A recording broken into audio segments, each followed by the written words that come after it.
Hi friends जय श्री राम मु आपण मानक स्वागत करछि आ एक न्यू फ्रेश ब्लॉग को। तो आज ब्लॉगटी हूँ मु बर्तमान अच्छे आम बिलरे कहीं किछि दिन पूर्व वर्षा बहुत जोर होता तो से आमर सब लोक मानकर धान सब नष्ट हो जाता तो आम धान से छिड़ा होता बोली से आमर किसी नष्ट हो नाला तो से तो ये बहुत लेट हो गला काटा बोली कहीं पानी से बहुत जोर थिला तो एबे बर्तमान काटापी लेट हो गला बोली से आम धान टी सब झड़ी जाऊँगी।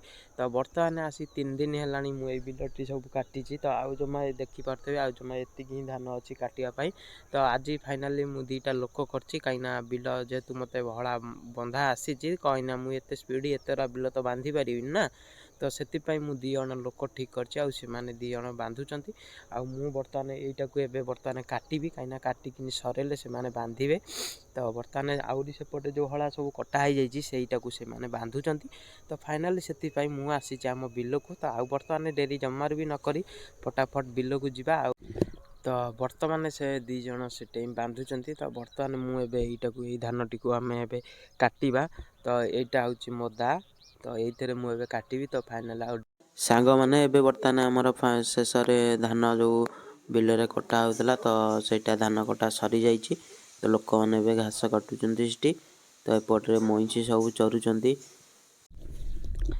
तो सांग मैंने बर्तमान आमर धान कटा सरी जाइए तो ये मुझे जाऊँगी आम घर को तो कहीं घरे भी भोक जोर कला आसी जेहेतु 10टा बाजिला तो से कौन 2टा घर खाईदे तो से मुझे जाऊँगी आम बिल पाखरे आबे मो गाड़ी पाखापाखि पहुँचा मजा हो गला तो आपण मैंने देखिपे तो से गोटे गाड़ी थुआई से गाड़ी है मोरी तो मु पूरा जिते आसे गाड़ी पूरा बिल पाखक नहीं पलि आसे तो ये बर्तमान आमर गाड़ी नहीं जा घर को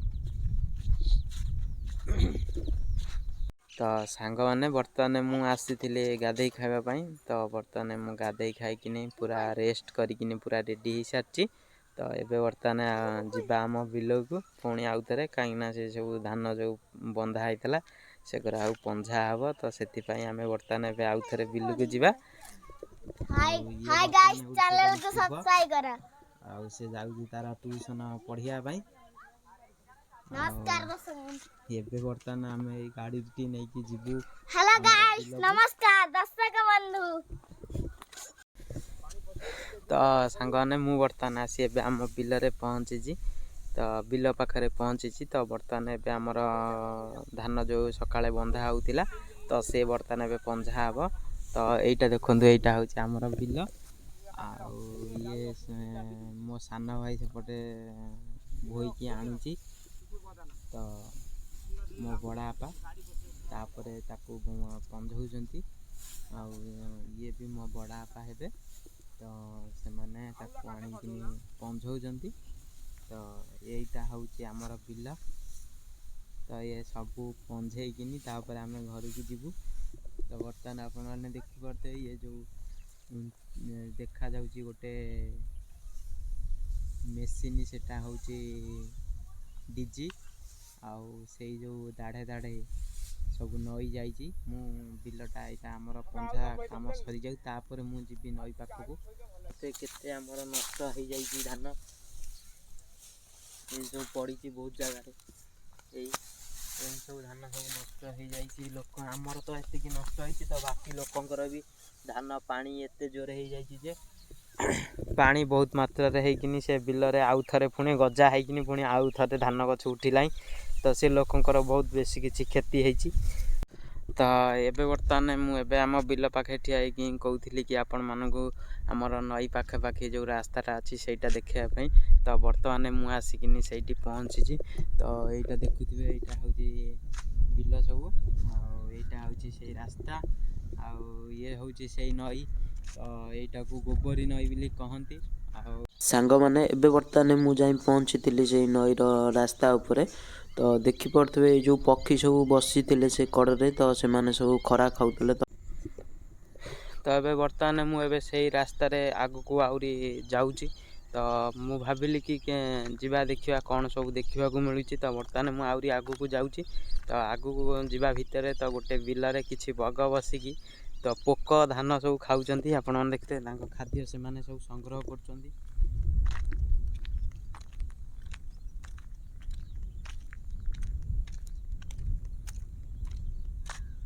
ଆମେ ଯେହେତୁ ତ ସବୁଦିନ ଖାଉଛନ୍ତି, ସେମାନେ ବି ତାଙ୍କୁ ଖାଦ୍ୟ ସବୁଦିନ ଦରକାର ବଞ୍ଚିବା ପାଇଁ, ତ ସେମାନେ ସମସ୍ତେ ଆସି ଖାଦ୍ୟ ସଂଗ୍ରହ କରୁଛନ୍ତି। ଆଉ ମୁଁ ବର୍ତ୍ତମାନ ଯେହେତୁ ଯାଉଛି ଆଗକୁ, ତ ସେମାନେ ସବୁ ଉଡ଼ିକିନି ସବୁ ପଳାଉଛନ୍ତି। ଇଏ ହେଉଛି ସେଇ ଗୋବରୀ ନଈ ଯେଉଁଟା ମୋ ପଛପଟେ ଅଛି। ଇଏ ହେଉଛି ସେଇ ଗୋବରୀ ନଈ ଯେଉଁଥିରେ କି ଖାଲି କୁମ୍ଭୀର ଅଛନ୍ତି। ଆଉ ସୁଯୋଗ ପାଇଲା ମାତ୍ରକେ ଲୋକମାନଙ୍କୁ ସବୁ ଖାଇଯାଆନ୍ତି। ଲୋକ, ଗାଈ, ମେଣ୍ଢା, ବାଛୁରୀ ଯାହା ପାଇଲେ ତାହା ସେ ଖାଇଯାଆନ୍ତି। ତ ସେଥିପାଇଁ କୁମ୍ଭୀର ପ୍ରତି ଟିକେ ଲୋକମାନଙ୍କୁ ମୁଁ କହୁଛି କି ଗୋବରୀ ନଈର ଆଖପାଖେ ଯେଉଁମାନେ ଲୋକ ସବୁ ଥିବେ, ତ ସେଥିପାଇଁ ସେମାନେ ସବୁ କୁମ୍ଭୀର ପ୍ରତି ସବୁ ସାବଧାନ ରୁହନ୍ତୁ। ଇଏ ହେଉଛି ସେଇ ଗୋବରୀ ନଈ, ଆପଣ ଦେଖିପାରୁଥିବେ। ଆମେ ଆଉ ଡେରି ନକରି ଶୀଘ୍ର ଯାଇ ଆମ ବିଲକୁ ଯିବା। ଆଉ ଆମ ବିଲରେ ଯାଇକିନି ଦେଖିବା କେତେ ବାଟ ସବୁ କ'ଣ କାମ ହେଲାଣି। ତ ଏବେ ବର୍ତ୍ତମାନ ଚାଲନ୍ତୁ ଯିବା, ଆଉ ଡେରି ନ କରିବାନି ଜମାରୁ ବି। ଚାଲ। ଇଏ ହେଉଛି ସେଇ ରାସ୍ତା। ଏବେ ଗୋଟେ ବର୍ଷ ପୂର୍ବରୁ ଏଇଟା ଏମିତି କାମ ହେଇଛି, ନହେଲେ ଏବେ ସବୁ ମାଟି ରାସ୍ତା ଥିଲା। ବହୁତ କାଦୁଅ ହେଉଥିଲା, ଲୋକମାନଙ୍କୁ ବହୁତ ଅସୁବିଧାର ସମ୍ମୁଖୀନ କରିବାକୁ ପଡ଼ୁଥିଲା। ତ ଏବେ ବର୍ତ୍ତମାନ ରାସ୍ତା ହେଇଥିବାରୁ ତ ସବୁ ଗାଡ଼ି ଫାଡ଼ି ଆସିପାରୁଛି। ବିଲ ପାଖରେ ବି ଲୋକମାନେ ସବୁ ଟ୍ରାକ୍ଟର ଲଗେଇକିନି ଧାନ ନେଇଯାଉଛନ୍ତି, କାହିଁକିନା 5 ତାରିଖରେ ମେଘ ହେବାର ସମ୍ଭାବନା ଅଛି। ତ ରାସ୍ତାଟା ବି ହେଇଛି, ବହୁତ ଭଲ ଲୋକ ପାଇଁ ଉପକାର ହେଉଛନ୍ତି ଲୋକମାନେ। ତ ଆଗରୁ ସବୁ ଗାଡ଼ି ଆସିପାରୁନଥିଲା, ଆ ଭିତରକୁ ଲୋକ ସବୁ ବୋହିକିନି ନେଇଯାଉଥିଲେ ଘରକୁ। ତ ସାଙ୍ଗମାନେ ଏବେ ବର୍ତ୍ତମାନ ମୁଁ ଆସିକିନି ପହଞ୍ଚି ସାରିଛି ଆମର ବିଲ ପାଖରେ। ତ ଏଇଟା ହେଉଛି ଆମର ବିଲ। ଆଉ ଏଇଗୁଡ଼ା ସବୁ ଏମିତି ଆମର ଧାନ ସବୁ ଦେଖନ୍ତୁ ଏଇଭଳି ଭାବରେ ପଞ୍ଝା ହେଇଛି, କାହିଁକିନା 5 ତାରିଖରେ ଯେହେତୁ ମେଘ ହେବ, ତ ବେଶୀ କିଛି ଆଉ ଧାନ ନଷ୍ଟ ନ ହେବା ପାଇଁ ଏଇଭଳି ଭାବରେ ପଞ୍ଝା ହେଇଛି। କାହିଁକିନା ଏଭଳି ଭାବରେ ଯଦି ଗୋଟି ଗୋଟି ଥୁଆ ହେଇଥାନ୍ତା, ତ ମେଘ ହେଇକିନି ତ ବହୁତ ଗୁଡ଼ାଏ ଧାନ ନଷ୍ଟ ହେଇଯାଇଥାନ୍ତା। ତ ସେଥିପାଇଁ ଏସବୁ ପଞ୍ଝା ହେଉଛି। ଆଉ ଦେଖିପାରୁଥିବେ, ମୁଁ ଭାବୁଥିଲି ସିଆଡ଼େ ଯାଇଥିଲି କି ବଗ ଦେଖିବା ପାଇଁ, ଦେଖିଲା ବେଳକୁ ଏଇପଟରେ ହିଁ ଆମରି ବିଲରେ ହିଁ ସବୁ ବଗ ବଇଛନ୍ତି। ଏଇସବୁ ଦେଖିପାରୁଥିବେ। ତ ଏତିକି ଆଉ ରହିଲା, ଏତିକି ଜମାରୁ ପଞ୍ଝା ହେଇଛି। ତ ଆଉ ଏତିକି ରହିଲା ପଞ୍ଝା ହେବା ପାଇଁ। ତ ଏତିକି ସରିଗଲା, ଆମେ ଯିବା ପଳେଇ ଘରକୁ। ଆଉ ଇଏ ହେଉଛି ଆମର ମୋ ସାନ ଭାଇ, ଏ ପିଲାଟି ଠିଆ ହେଇଛନ୍ତି। ସାଙ୍ଗମାନେ ବର୍ତ୍ତମାନ ମୁଁ ଏବେ ଆସିକିନି ପହଞ୍ଚିଲି ଆମ ଘରେ। ଶୁଭ ସେ ଯାଉଛି ପଢ଼ିବା ପାଇଁ, ତାକୁ ଏବେ ନେଇକିନି ଯିବାକୁ ପଡ଼ିବ ଟ୍ୟୁସନ୍ ଆଉ କୋଚିଂ ହେବ ସିଏ। ଆଉ ଇଏ ହେଉଛି ହ୍ୟାଲୋ ଗାଇସ୍, ଚ୍ୟାନେଲକୁ ସବସ୍କ୍ରାଇବ୍ କର। ଏବେ ବର୍ତ୍ତମାନ ଆମେ ଯିବୁ ପଢ଼ିଆ ନାଗି, ଆମ ଓଡ଼ିଶା ଡନ୍ ଯିବ ପଢ଼ିଆ ନାଗି। ତାକୁ ବର୍ତ୍ତମାନ ଏବେ ନେଇକିନି ଯିବୁ। ତ ଏବେ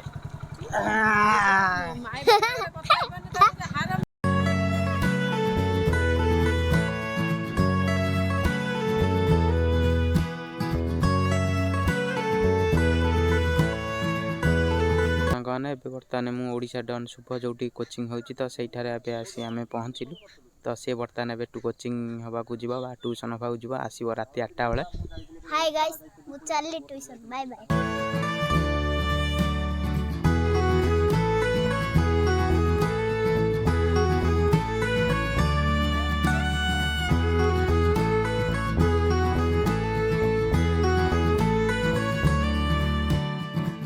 ସାଙ୍ଗମାନେ ଏବେ ବର୍ତ୍ତମାନ ଆସି ମୁଁ ଆମ ଘରେ ପହଞ୍ଚି ସାରିଛି। ତ ବାହାରେ ବି ବହୁତ ଜୋରେ ଶୀତ ହେଉଛି, ତ ସେଥିପାଇଁ ଆମେ ଆଉ ଏବେ କୁଆଡ଼େ ବି ଯିବାନି।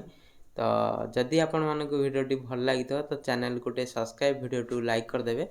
ତ ଜୟ Shriram, good night, bye bye.